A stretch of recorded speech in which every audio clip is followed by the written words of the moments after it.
The way that the Aztecs named the days in their calendar is as follows. They used 13 numbers in sequence and in this order. This is the convention that they had. When we get to the unit on school, I will show you how they denoted bigger numbers.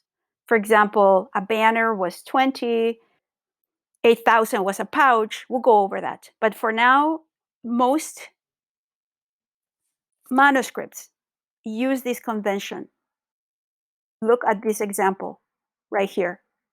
See? 13, 12, and like that. Alrighty. So 1 through 13 in order.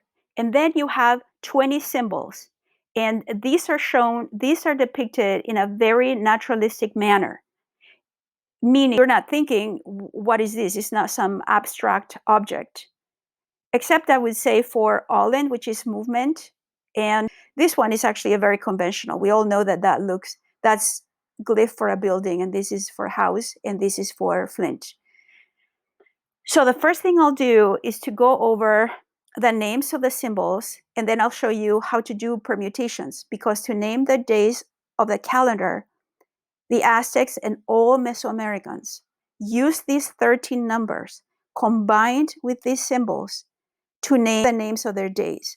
And the ordered pairs had to be permutations, meaning we go from 1 to the first symbol, and then 2 with the second symbol, 3 with the third symbol, and so on and so forth. So that's a permutation. So in other words, you cannot use this one, and then this day you want to use it with that one, and then you'll do the next day this one and that one. No. Order pairs these have to be in this specific order, and these have to be in this specific order. So let me tell you the names first, and then I'll show you how to do the permutations. So we go Acatl. I'll say this is the Nahuatl for reed. So now I'll say this one so then I'll say the name in Nahuatl, and then in the translation into English. Alrighty. Acatl, reed. Ocelotl, jaguar. Cuautli, eagle. Coscacuautli, vulture. Allen, motion. Tecpatl, flint. Cuyahuitl, rain. Xochitl, flower. Cipactli, crocodile. Ehecatl, wind. Cali, house. Quetzalpalin, lizard. Coatl, serpent. Miquicitli, death. Masatl, deer. Tochtli, rabbit. Atl, water. Isquintli, dog. Ozomatli, monkey. Malinali, grass. So then the permutations would be, then I'll show you in the whole chart. I'm insane. I did like the whole permutation. I'll show you. So we go. So the first, I'll go over the first 20 day signs, okay? 1, reed. 2, jaguar. 3, eagle. 4, vulture. 5, Allen. 6, flint. 7, rain. 7, rain. 8, flower. 9, crocodile. 10, wind. 11, house. 12, lizard. 13, serpent. And then you don't go 14. You go back to 1. That's what the Western permutation means. So 1, death. 2, deer. 3, rabbit. 4, water. 5, dog. 6, monkey. 7, grass. And that's how you would form them in perpetuity, as I'm about to show you. Oh, I forgot to put that these symbols are from the Codex Borbonicus, from the manuscript I just showed you. And I picked those because the monkey has a corn cob on its head. And I'm writing an article about this, so it's really awesome.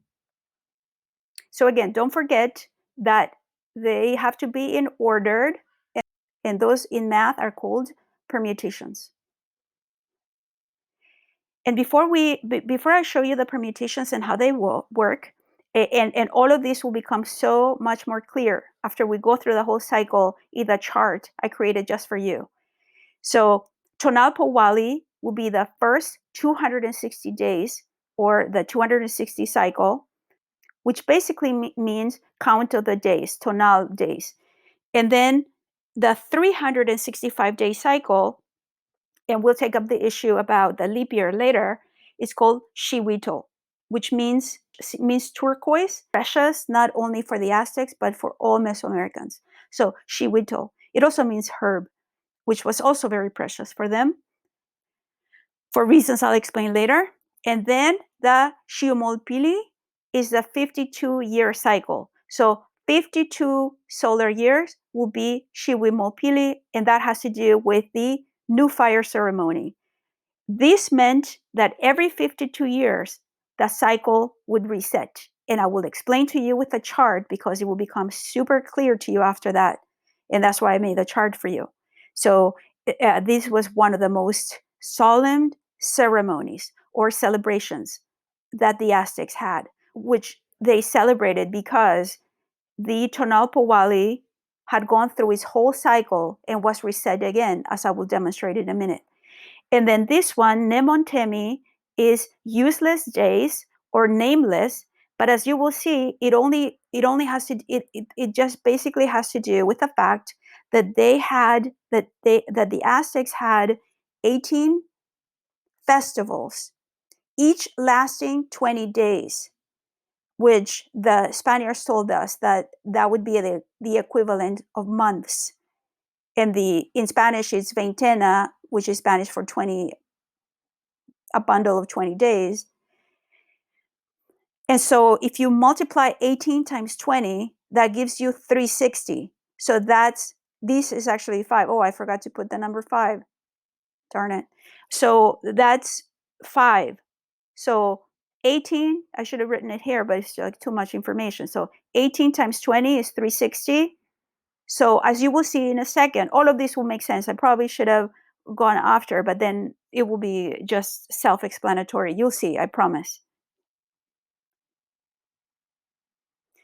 Before I show you that permutations, I wanted to show you that we're going to study this next in the next lecture, because this very famous sunstone, look at how exquisite the shallow carvings are on this stone.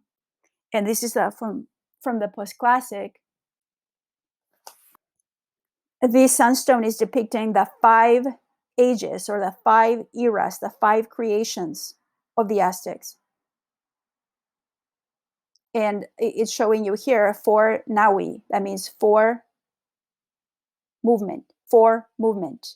And this is showing the other 4 creations. And this band over here has the 20-day symbols that we just went over. Look at that. This is movement. Can you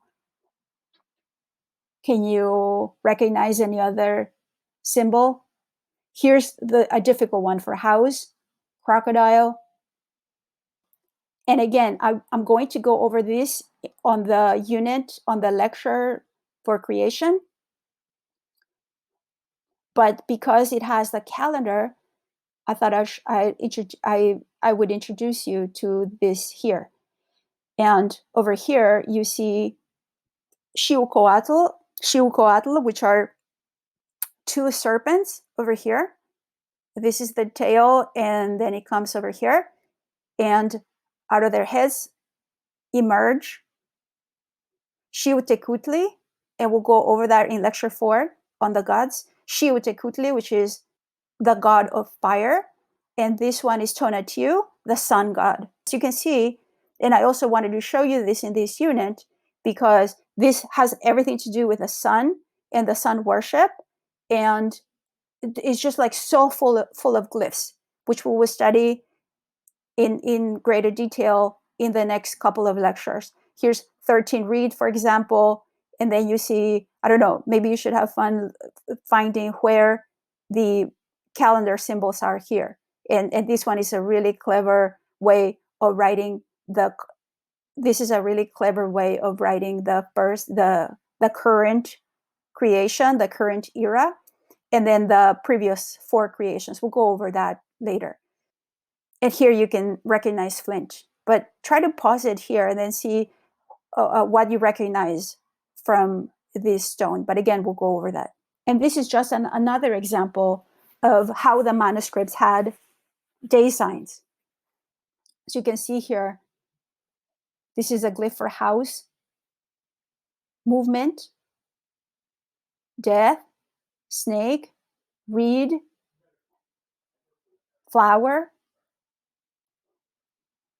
monkey, rain, deer, etc.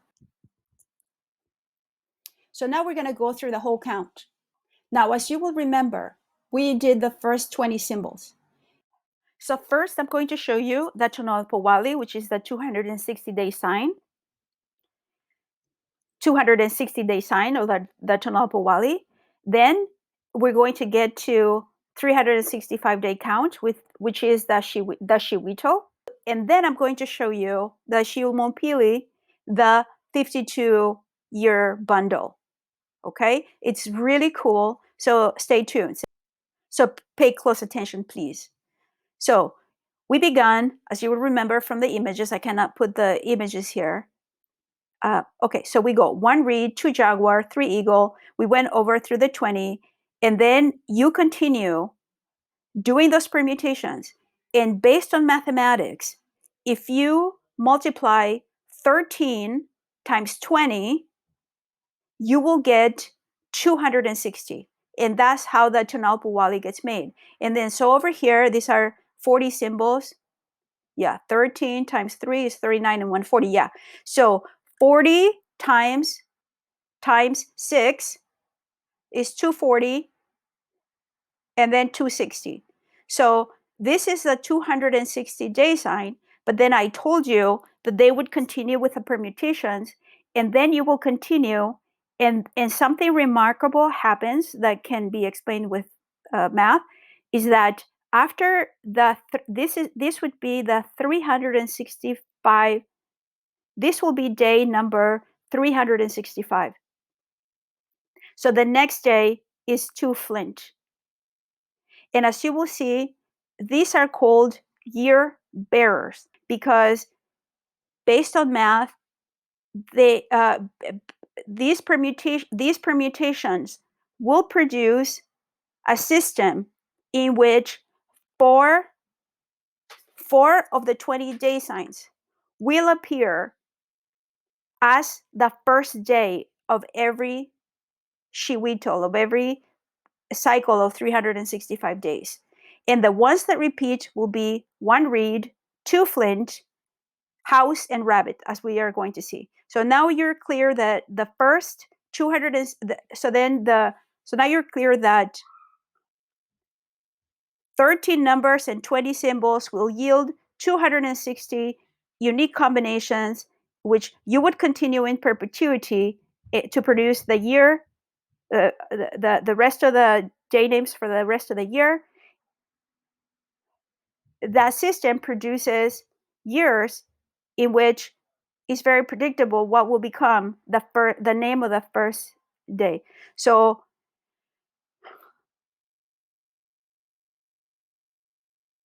the Shimopili, the 52-year cycle, will go like this.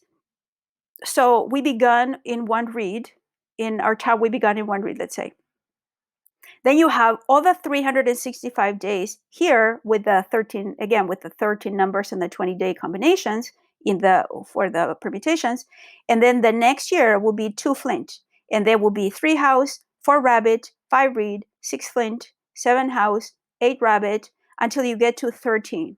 Okay? So each one of these 4 year bearers would have gone through 13 cycles, each one, to produce 13 times 52 is, excuse me,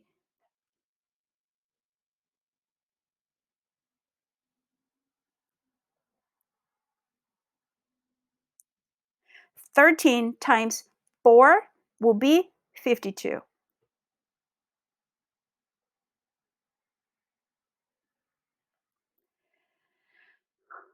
Okay, let's do it. Then I made this thing, so I might as well show you now.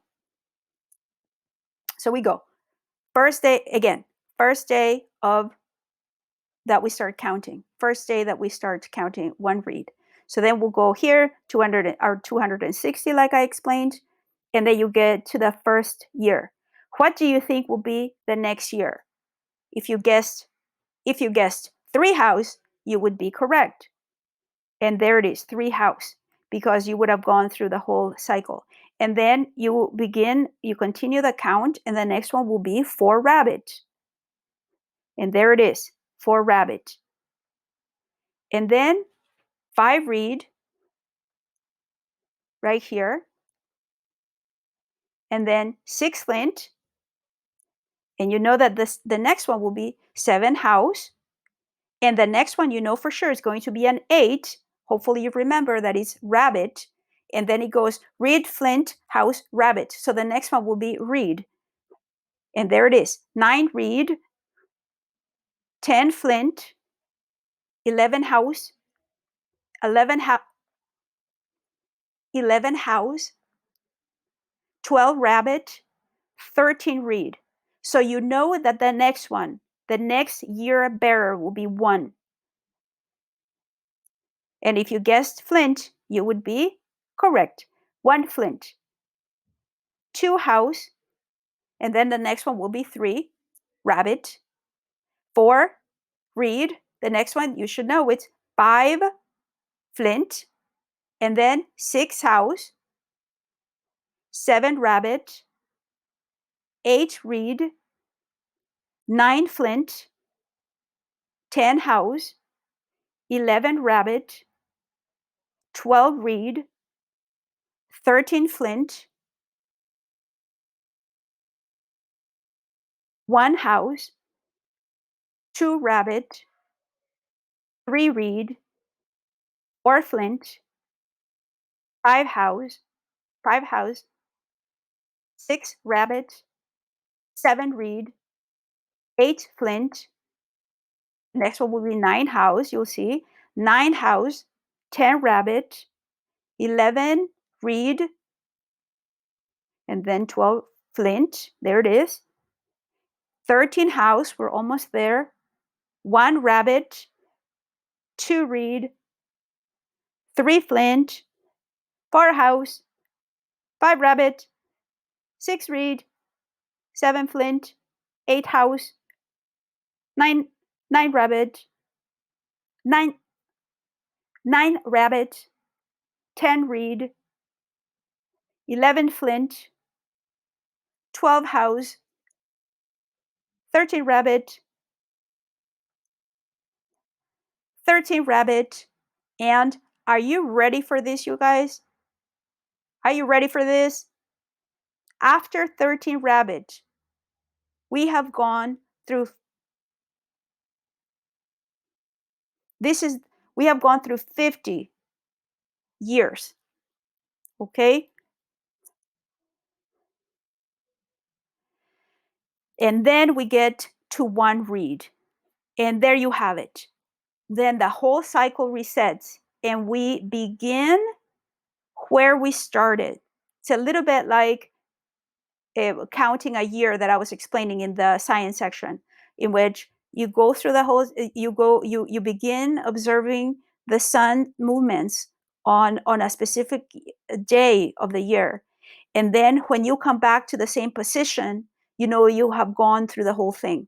Now, this one, as you know, would be a very inexact calendar if you only accounted for 365 days, because the Julian actually was overcorrecting, and this one doesn't even correct at all. This system does not even acknowledge the fact that we have that little bit that is a little bit less than 6 hours extra in the revolution.